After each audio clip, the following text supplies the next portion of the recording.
लेकिन सबसे पहले आज की तमाम बड़ी खबरें नॉनस्टॉप न्यूज में। सुप्रीम कोर्ट ने आज बड़ा आदेश देते हुए केंद्र सरकार के तीनों नए कृषि कानूनों पर अंतरिम रोक लगा दी। इसी के साथ सुप्रीम कोर्ट ने 4 विशेषज्ञों की एक कमेटी बना दी जो सरकार और किसानों के बीच गतिरोध दूर करने की कोशिश करेगी। Chief justice एस.ए. बोबड़े की अगुवाई में 3 जजों की बेंच ने फैसला देते हुए कहा, यह अभूतपूर्व स्थिति है जब हमने किसी कानून के अमल पर रोक लगाई है। ये कदम सिर्फ इसलिए उठाया गया है ताकि गतिरोध खत्म हो सके। ये इसलिए ताकि किसान नेता आंदोलनकारियों को समझाकर घर भेजे। हमारा मानना है इससे किसानों की दुखी भावनाएं शांत की जा सकती हैं। इससे किसानों को बातचीत करने का प्रोत्साहन मिलेगा, उनका विश्वास बढ़ेगा। सुप्रीम कोर्ट ने साफ किया कि तीनों कानून के अमल पर रोक अनिश्चितकालीन नहीं है। कोर्ट ने जो कमेटी बनाई है उसमें भारतीय किसान यूनियन के अध्यक्ष भूपिंदर सिंह मान, इंटरनेशनल पॉलिसी इंस्टीट्यूट के प्रमुख डॉक्टर प्रमोद जोशी, कृषि अर्थशास्त्री अशोक गुलाटी और शेतकारी संगठन के अनिल घनवट को रखा है। सुप्रीम कोर्ट का निर्णय हुआ है, ये हमारी इच्छा के विरुद्ध हुआ है। सुप्रीम कोर्ट का जो निर्णय है वह सर्वमान्य है। वार्ता से ही इसका समाधान निकल सकता है, तो निश्चित रूप से संवाद बढ़ेगा और आज इस बात को सुप्रीम कोर्ट ने भी सिद्ध कर दिया। सुप्रीम कोर्ट ने कमेटी को 10 दिन के अंदर पहली बैठक करने और इसके 2 महीने बाद अपनी रिपोर्ट देने को कहा है। किसान संगठनों ने कृषि कानूनों पर सुप्रीम कोर्ट की बनाई कमेटी को खारिज कर दिया है। किसानों ने कहा कि उनकी मांग तीनों कानूनों को रद्द करने की है, न कि उसमें संशोधन की। इसलिए किसान संगठन ऐसी किसी कमेटी में अपना पक्ष रखने नहीं जाएंगे। अगर सुप्रीम कोर्ट कल कोई कमेटी बनाता है मीडिएशन के लिए, वो कमेटी हमें मंजूर नहीं होगी। किसान संगठनों ने साफ कर दिया कि आंदोलन तीनों कानूनों के रद्द होने पर ही रुकेगा।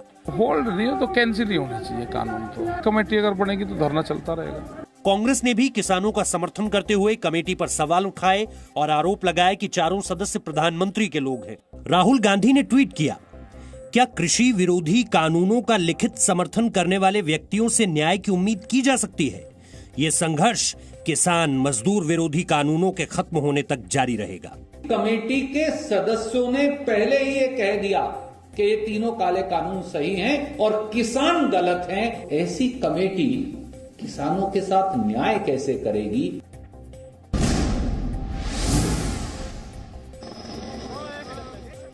सोलह जनवरी से शुरू हो रहे कोरोना वैक्सीनेशन के लिए देश के कई हिस्सों में आज वैक्सीन पहुंच गई। पुणे के सीरम इंस्टीट्यूट की कोविशील्ड वैक्सीन की अब तक 54,71,000 डोज देश के 13 शहरों में पहुंच गई है। एयरपोर्ट पर कोल्ड स्टोरेज में रखने के बाद इन वैक्सीन को वैक्सीनेशन सेंटर भी पहुंचा दिया गया।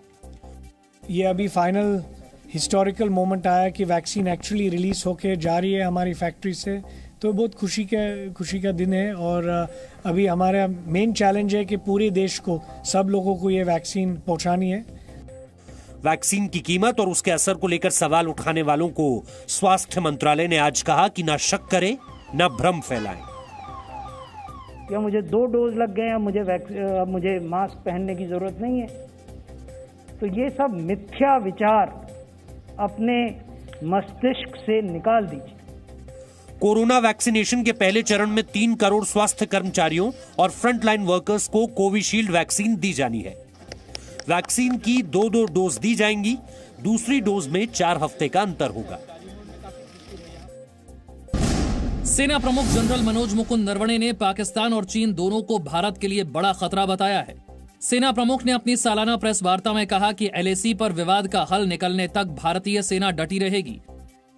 पोजीशन है और उस पर हम कायम रहेंगे, डटे हुए रहेंगे, चाहे सर्दी हो या गर्मी के मौसम हो। आर्मी चीफ ने चीन और पाकिस्तान को कड़ी चेतावनी देते हुए ये भी कहा कि भविष्य की सुरक्षा चुनौतियों का सामना करने के लिए व्यापक रोड मैप तैयार किया गया है और सेना का मनोबल ऊंचा है। वहीं CDS जनरल बिपिन रावत ने आज भी लद्दाख में LAC पर -25 डिग्री में भारत की सैन्य तैयारियों का जायजा लिया। जनरल रावत ने अग्रिम पोस्ट पर तैनात जवानों से बातचीत की। प्रधानमंत्री मोदी ने राजनीतिक वंशवाद को लोकतंत्र का सबसे बड़ा दुश्मन बताया और बदलाव की अपील की।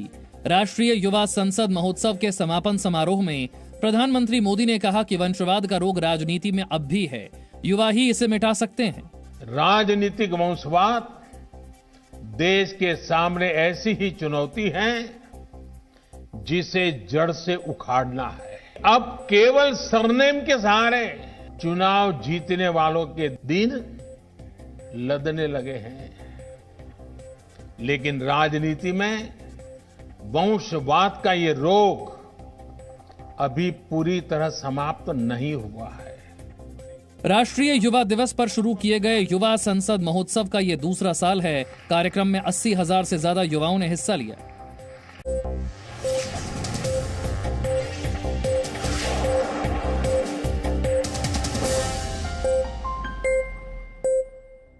Presenting B News app, available on Google Play and App Store. Download it now.